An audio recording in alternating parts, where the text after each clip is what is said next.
Raidījums Kontakts ar doktoru Čārlzu Stenliju, nesot evaņģēliju visā pasaulē, turpmāk raidījumā Kontakts, izdzīvojot mūsdienu pasaulē. Kristieši iedalās divās grupās. Vieni ir tie, kas ir nodevušies Jēzus sekotāji, un otrā – miesīgi domājoši ticīgie. Un starp abām grupām ir lielas atšķirības. Apostols Pāvils raksta Korintas draudzei, un 3. nodaļas 1. pantā viņš saka: Ar jums, brāļi, es nevarēju runāt kā ar garīgiem, bet kā ar miesīgiem cilvēkiem, kā ar bērniem Kristū. Jūs visus var iedalīt divās kategorijās. Kādi no jums ir patiesi sekotāji, garīgi domājoši cilvēki, bet citi miesīgi. Tas nozīmē, ka dzīvojat pēc miesas kārībām, pēc jūsu dabīgajām iegribām un tieksmēm. Pastāv ļoti liela atšķirība starp šīm kategorijām. Kādas tad ir šīs atšķirības? Nodevušies Jēzus sekotāji, kas viņi ir? Vispirms viņus vada svētais gars. Viņi dedzīgi ilgojas pēc Dieva. Viņi vēlas un ilgojas dalīties ar savu ticību. Viņi vēlas dzīvot paklausībā Dievam. Viņi uzticas kungam Jēzum Kristum. Visa viņu dzīve iegūst pavisam citu virzību, jo viņi ir uzticējušies Jēzum Kristum kā savam glābējam. Viņi aug savā kristīgajā dzīvošanā. Bet tad ir arī miesīgie kristieši. Viņš saka, jūs esat kā bērni, es varu jūs barot vienīgi ar pienu. Jā, viņi tic, bet viņu kristīgā dzīvošana nav pastāvīga. Viņu izpratne par kristīgo mācību ir ļoti, ļoti vāja. Un parasti viņi ir sautīgi. Viņu galvenās intereses ir saistītas ar to, kas dāvā baudu, komfortu un vieglumu. Tie ir cilvēki, kurus lielā mērā ir ietekmējusi pasaules kultūra, mūsdienu kultūra.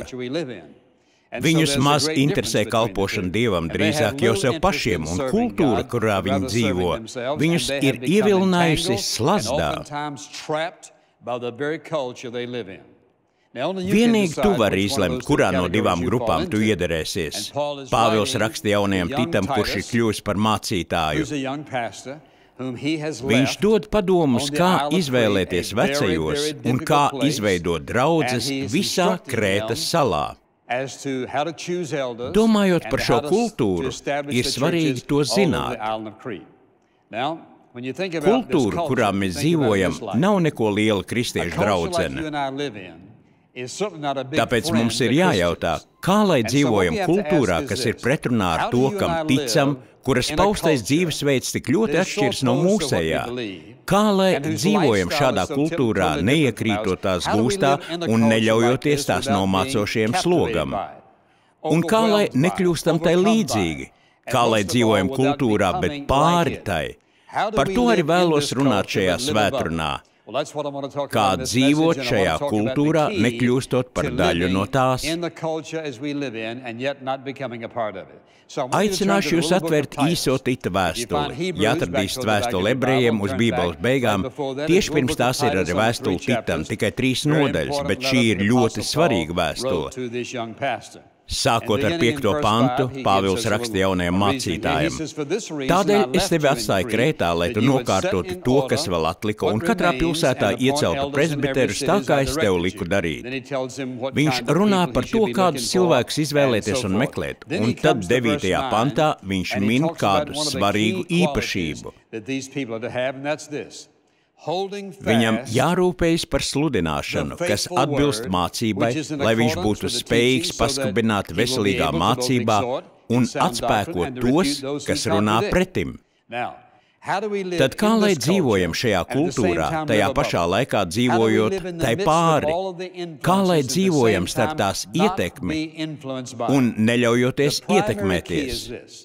Atbilde ir šeit. Turēties pie sludināšanas, kas atbilst veselīgai mācībai. Kad tu pie kaut kā turies, tu to turi ar savām rokām. Angļu valodā šeit tā arī teikts. Stipri turēties pie uzticamā vārda. Pieķerties, turēt to stingri, turēt cieši, pielietot to savā dzīvē. Tātad, ko Pāvils saka? Viņš saka, māci viņiem stingri turēties pie Dieva vārda, turēties pie Dieva vārda patiesības, pielietot to ikdienas dzīvē, jo viņš zināja, ka kristieši, kas dzīvo šajā Krētas kultūrā, tiks tik ļoti ietekmēti, ka nebūs ilgi jāgaida, līdz vairs nevarēs atšķirt kristieti no nekristieša. Kas tā par vēsti mūsu laikiem, jo arī mēs dzīvojam līdzīgā kultūrā. Mēs varētu lietot daudzus vārdus, kas raksturotu to, kas ap mums notiek, likums, kas tiek pieņemti, cilvēku attieksmi, un to, kā kristieši bieži attopas jau tad, kad ir par vēlu, un viņi ir iekrituši šīs kultūras tīklos, uzskatos, amorālajā attieksmē un rīcībā. Un tad mēs brīnamies, ka draudzē ir tik maza ietekme mūsu sabiedrībā, ka mēs vairs neturamies cieši pie Dieva vārda principiem un mācībām. Kā tad pie tā turēties? Es gribu minēt 7 punktus. Kā lai mēs turamies pie Dieva vārda? Kā paturēt to savā sirdī, domās, savu acu priekšā un savas mēles galā? Ir 7 īsi punkti. Un pirmais ir šis. Lasi to uzmanīgi. Nelasi to steigā, 2-3 pantus bez apstāšanās. Kas tur ir teikts? Ko tas atklāja? Meditē par to katru dienu. Lasi to uzmanīgi un pārdomā katru dienu. Ko Dievs saka par sevi un mani? Treškārt, nopietni to studē. Tā nav tikai vēl viena grāmata. Kāpēc kādam radās ideja to nosaukt par Svēto Bībeli? Jo tā nāk no Svētā Dieva. Tāpēc tā ir svēta. Mēs to lasām uzmanīgi, pārdomājam katru dienu. Mēs to nopietni studējam. Tāpat mēs tai no sirds ticam. Ticam no sirds. Mēs tai nemitīgi paklausām. Mēs to personīgi pielietojam. Un ar pārliecību dalāmies. Ja klausies uzmanīgi, gribu atkārtot tos sākot ar pirmo. Pirmais, lasi uzmanīgi. Otrais, pārdomā ikdienas. Trešais, nopietni studē. Ceturtais, tici no visas sirds. Piektais, nemitīgi paklausi. Sestais, pielieto personīgi. Un septītais, ar pārliecību dalies. Ja tu to visu dari, turies pie vārda, tava dzīve mainīsies. Nav iespējams darīt visu to un tajā pašā laikā dzīvot grēkā. Tātad, lai pie tā turētos, tam ir jākļūst par daļu no mūsu dzīves un jāpielieto ikdienā.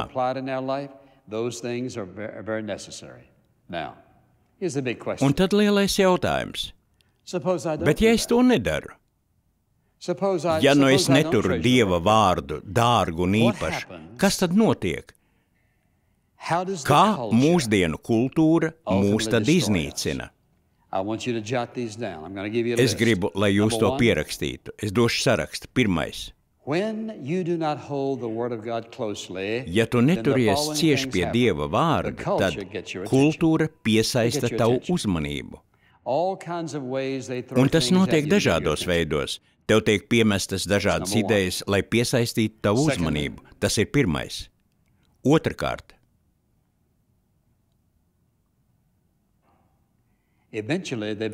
Ar laiku tā sāk tevi ietekmēt, jo tu turpini klausīties un turpini skatīties. Viņi ir dabūjuši tavu uzmanību. Izskatās pievilcīgi. Un tad viņi sāk ietekmēt tavu domāšanu. Trešais solis ir šis.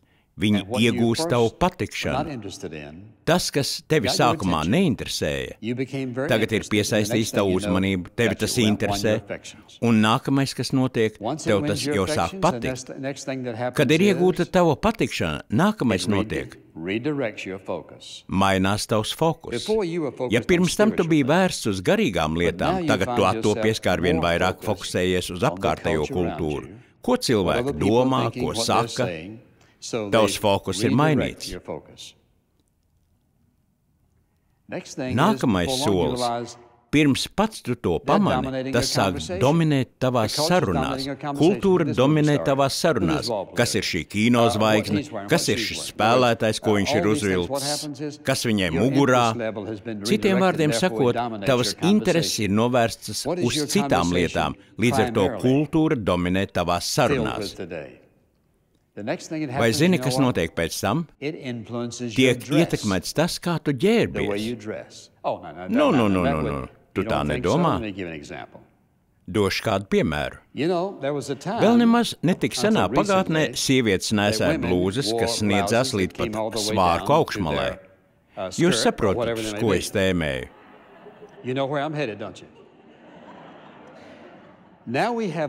Tad kādam radās ideja to saīsināt līdz šejienei. Tad vēl mazliet tā, lai var ieraudzīt nabu. Kurš ir teicis, ka to vispār būtu vērts redzēt? Es nesaprotu. Kurš ir teicis, ka to ir vērts redzēt? Es minu šo piemēru, jo mēs to redzam sev visapkārt. Tās ir izrotātas ar dimantiem un vēl visu ko citu. Lai arī mēs smējamies, tas ir traģiski. Jo visas tās jaunās meitenes, kas to dara, ir neticīgas. Uz to skatās arī ticīgas jaunas meitenes. Un tas ir piesaistījis viņu uzmanību. Ietekmējis domāšanu. Mainīs fokus. Un kas notiek? Tagad arī viņas saīsina savas blūzes. Un saīsina arī visu citu apģērbu. Kāpēc? Viņas tā dara, jo šķiet, ka tā ir jārīkojas. Un viņas ir pieļāvušas, ka kultūra nosaka to, kā viņām ģērbties. Es varētu ikvienai jaunajai meitenei jautāt, vai tu tā ģērbtos un tā staigātu arī Dieva dēla klātbūtnē? Nē, noteikti nē. Kāpēc tu ļauj, ka apkārtējā kultūra ietekmē to, kā tu ģērbies? Kas nepavisam nav tas piemērotākais. Bieži vien tas pat ir nepiedienīgi. Gribu uzdot jautājumu.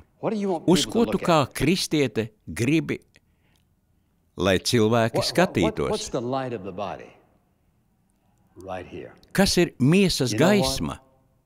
Ja tu dzīvosi dievbijīgu dzīvi, cilvēks skatīsies tev acīs un ieraudzīs tur mīlestību, prieku, mieru un apmierinātību. Es nerunāju tikai par sievietēm, tieši tas pats attiecas arī uz vīriešiem. Mēs gribam, lai cilvēks skatītos mums acīs. Kāpēc? Jo tā ir mūsu būtība. Neļauj šai kultūrai aizmiglot prātu, kas neļauj tev būt tādam, kādu Dievs tev vēlas redzēt. Ja tev ir labs pašnovērtējums, tev nav nekas jāparāda.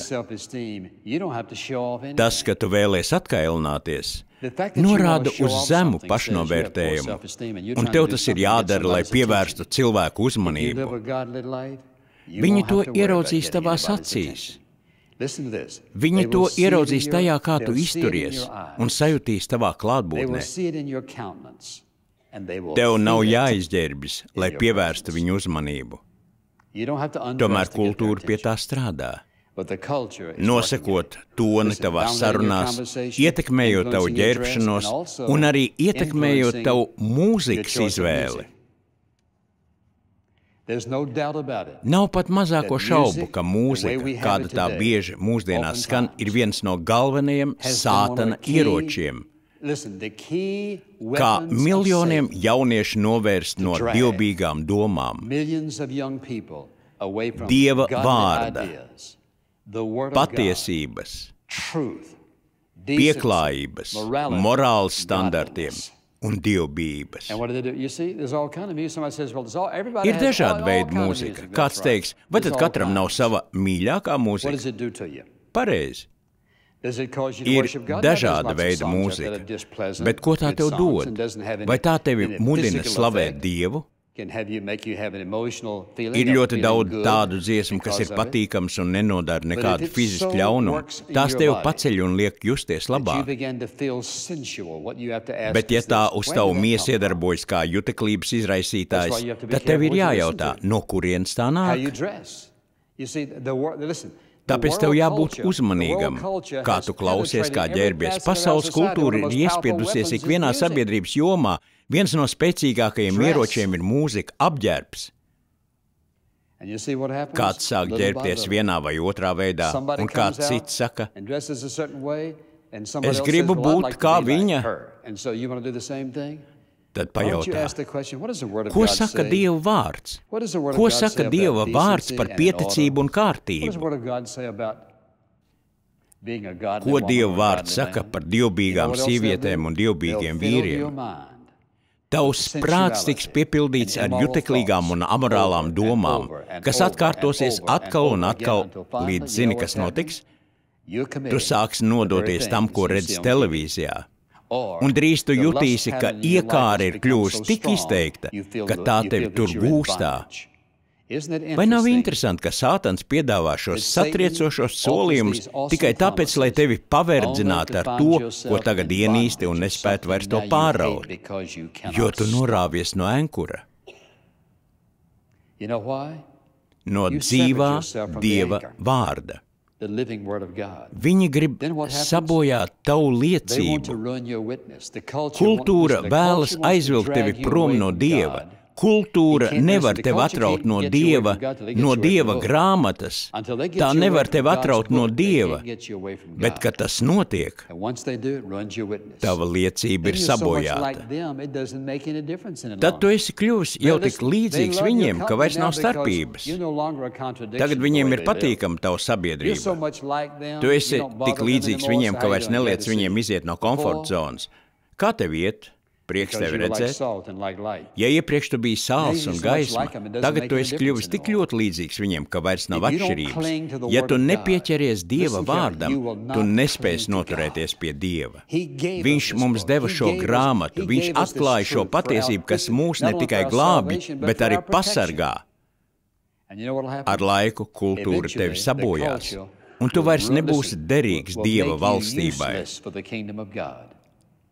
Tev vairs nebūs laika viņam kalpot, nav vairs laika lasīt viņa vārdu. Tagad tu tērē naudu dažādām lietām tā vietā, lai dotu Dievam. Tevi vairs neuztrauc tas, ka cilvēki nav glābti. Tagad tava dzīve ir egoistiska un tu esi viss centrā. Tu pat to neesi pamanījis. Tu esi tik tālu. Kad katru vakaru lasīja rakstus, kad ticēja, ka Dieva vārdam ir nozīmīga loma tavā dzīvē, bet tad kultūra piesaistīja tavu uzmanību. Tā sāk ietekmēt tavu domāšanu, ieguva tavas emocijas un novērsa skatu no Dieva. Tagad tas tevi novedīs pie elku kalpības. Tu teiksi, paga, es nekad neliektos kaut kāda koka, akmens vai zelta tēla priekšā. Es nerunāju par tādiem dievekļiem. Amerikai ir citi dievi. Zini, kas ir elku kalpība? Tavā dzīvē ienāk elku kalpība, kad jebkas, kāds cilvēks rīcība, tev kļūst svarīgāk par attiecībām ar Jēzu Kristu. Kad tu esi uzticamāks, vairāk nodevies šim cilvēkam, lietai vai ieradumam, kā Dieva dēlam. Tu esi pieķēries elkam. Tu esi pārkāpis vienu no viņa baušļiem. Tu ļāvi kultūrai pievērst uzmanību, ielausties tavās domās, emocijās, ļāvi tai novērst skatu no Dieva, no viņa vārda. Tajā visā ir liela traģēdija. Tajā ir liela traģēdija. Ja tu mani dzirdi, saka āmen. Ja tavā dzīvē neienāks pārmaiņas, lūk, kas notiks. Kādu dienu tu nomirsi. Cilvēki nāks atvadīties un ieskatīsies zārkā un teiks: glābta dvēsele, izniekota dzīve, jo tu ļāvi kultūrai novērst tavu uzmanību, ietekmēt tavu domāšanu un iegūt tavas emocijas, novērst skatu no Dieva. Viņš saka, turies stipri, neatlaid. Tu teiksi, labi, es atzīstu, ka neesmu to pratis. Ko man tagad darīt? Klausies ļoti uzmanīgi. Kad tu esi sācis slīdēt prom no Dieva vārda, ka tam vairs nav lielas nozīmes, kad esi to atmetis, nav vietas tavā sirdī, tavās domās, tas vairs nav tavu acu priekšā, ne uz tavas mēles. Atgriezies no grēkiem.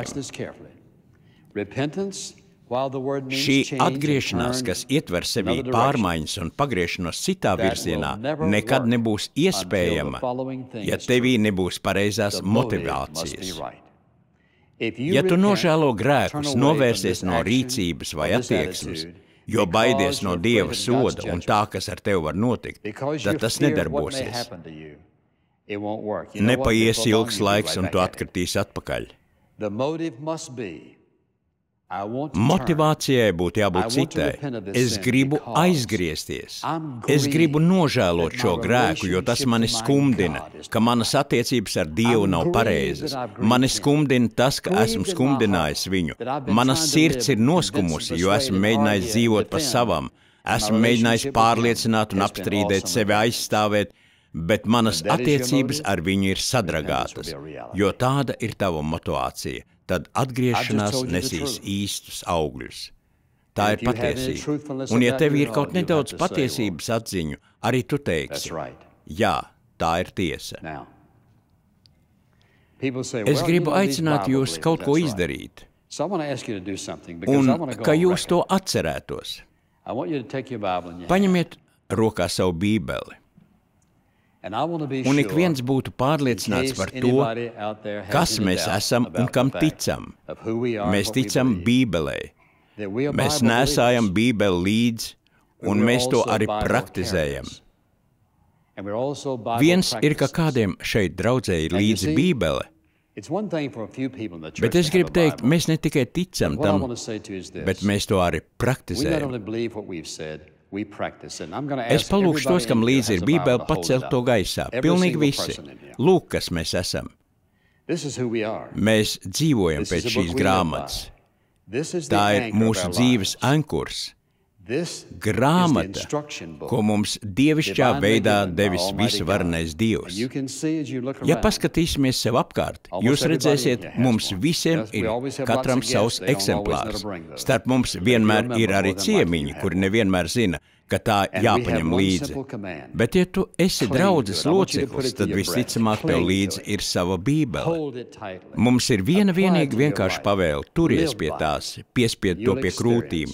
Cieši pieķeries, pielieto to savā dzīvē, dzīvo pēc tās, un tu piedzīvosi Dieva labāko savā dzīvē.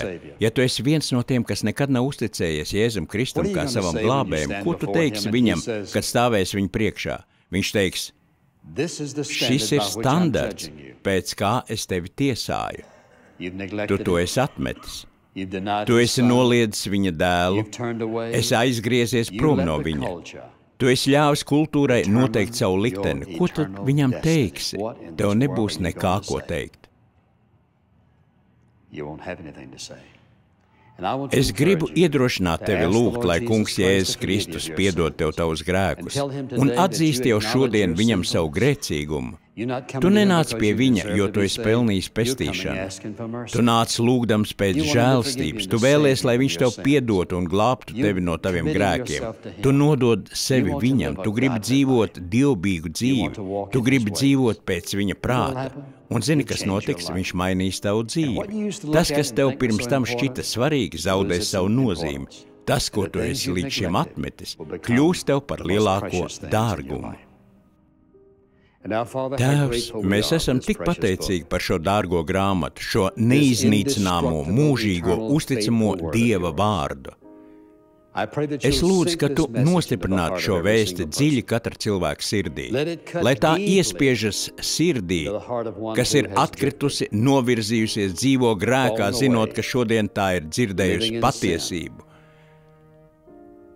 Lai nāk patiesa grēku nožēla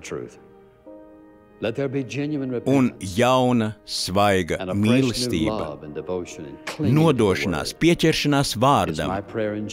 Tā ir mana lūgšana Jēzus vārdā. Āmen. Ja esat saņēmis svētību klausoties šodienas raidījumu, lūdzu ieskatieties interneta lapā intouch.org.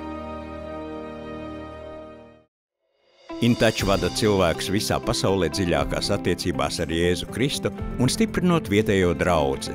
Šo raidījumu sponsorē InTouch ministrija un tāds skanējums iespējams, pateicoties Dieva žēlastībai un jūsu uzticīgajām lūgšanām un dāvanām.